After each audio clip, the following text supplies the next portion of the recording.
So I'm recording this video about an hour after my last video. I just want to talk about the Toronto Raptors top, say, 10 players off the top of my head that I remember, because who cares about Garrett Temple, right? Whatever. Rich Chomchi, however you say his name, he doesn't matter. Whatever. But, Manuel quickly. Going based on position. Starting point guard. When he has played, he's been the difference maker on this team.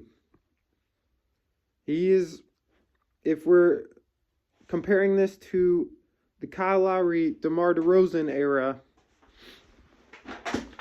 he has been the Kyle Lowry may have not been the highest scoring player. That was DeRozan. But quickly is what Lowry was. He is the difference maker. He's played maybe 20 games this entire year, but as of like March 7th, whatever. But he makes a difference. When he plays, it's a winning basketball team. I mean, you can't really substitute Emmanuel Quickly for any. He deserves the contract that he got. Backup point guard, I want to say Jamal Shed. The Raptors are pretty high on Jamal Shed, but honestly, I'm more of a fan of Jacoby Walter than Jamal. I know they're not like the exact same play style, the exact same position, but like just based on rookie guards for the Raptors, I like the potential of Jacoby Walter over Jamal Shed. But the Raptors the front office, their coaching staff and everything seems to really favor Jamal Shed over Jacoby Walter. Jamal Shed's had some big shots. He's had some big games.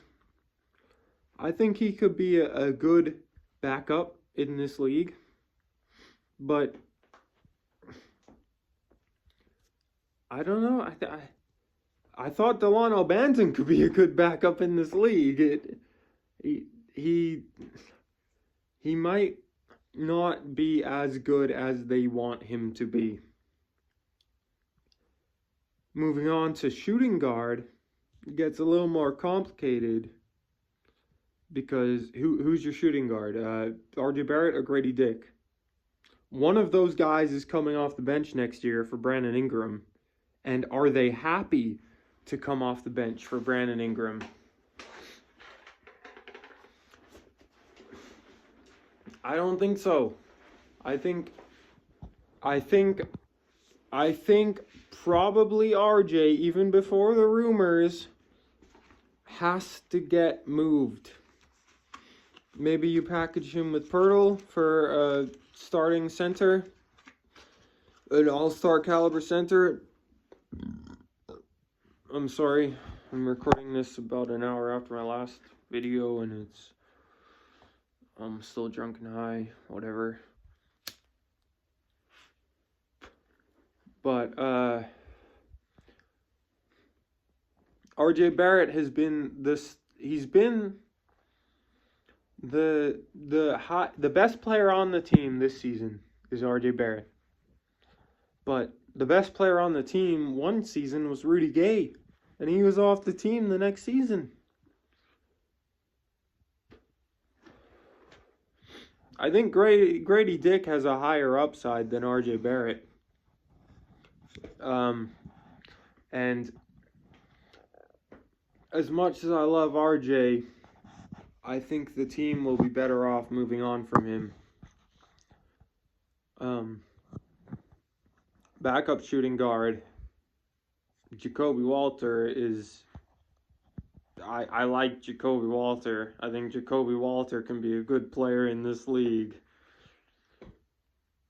Whether he's coming off the bench or starting, I think he's just happy to be on the roster. And I think he can make the most of his minutes no matter where he's playing. Starting three, I mean, obviously Brandon Ingram next season, but going based on this season, Grady Dick. I think if most improved player reward wasn't set up so that a second year player couldn't win it, if you know what I mean. Nobody ever wins most improved in their second season, their sophomore year in the NBA. I think Grady Dick would have a case, but since it's his second season, we expect improvement. So I don't think he'll get the award or anything, but he's possibly averaging, just based off the top of my head, he's possibly averaging the highest points per game increase from last season to this season. I mean, he was in the G League last year. Starting 4, most games is Scotty Barnes. Scotty Barnes is untouchable. I don't think he's hit his prime yet. I think Scotty Barnes has still some way to go. I think he's the next Magic Johnson. Take that with a grain of salt. He's obviously he may or may not be an MVP caliber player in his prime. We haven't seen it yet, so you can't tell me whether or not he'll be the MVP in his prime. But he won Rookie of the Year for good reason. Jakob Poeltl, I mean, he's expendable. I forgot to mention the backups. Jakob Poeltl is expendable.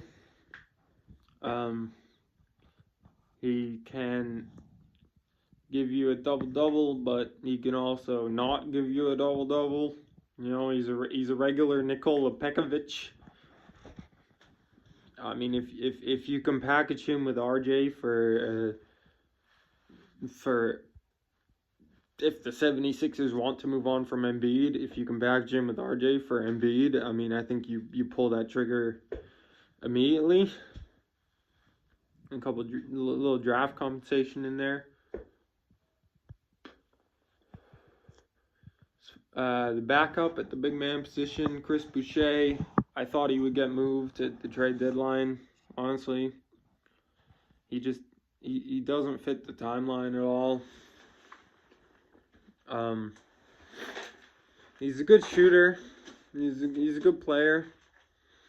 But I mean, do you want a player in his 30s for a team who is one of the top 5 youngest teams in the league? Probably not. He can help any contender, but the Raptors aren't a contender, and they won't be a contender next year either. Jonathan Mobo, often mispronounced as Mogbo. He can be something, but Christian Coloco could have been something. You know, it's you never know with a rookie.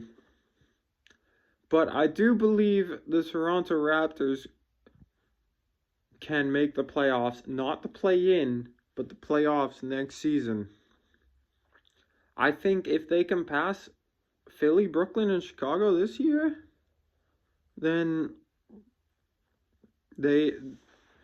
Brandon Ingram, if he comes back in like early April,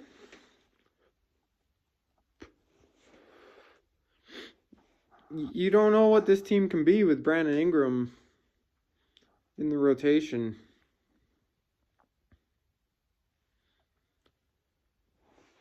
Yeah, I mean, I just wanted to give my insight on the Toronto Raptors current rotation. I mean, who knows, in the offseason, maybe they sign somebody who is a real glue guy. But yeah, I guess that's all.